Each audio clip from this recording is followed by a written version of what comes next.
রোজাদার সে যে আল্লাহর মেহমান।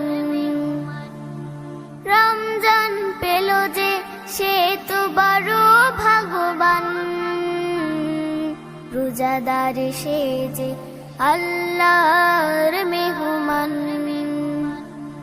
করে তারে আহ্বান জান্নাতি রাইয়ান, করে তারে আহ্বান জান্নাতি রাইয়ান।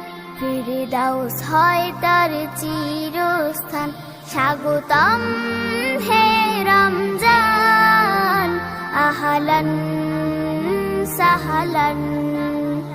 স্বাগতম হে রমজান।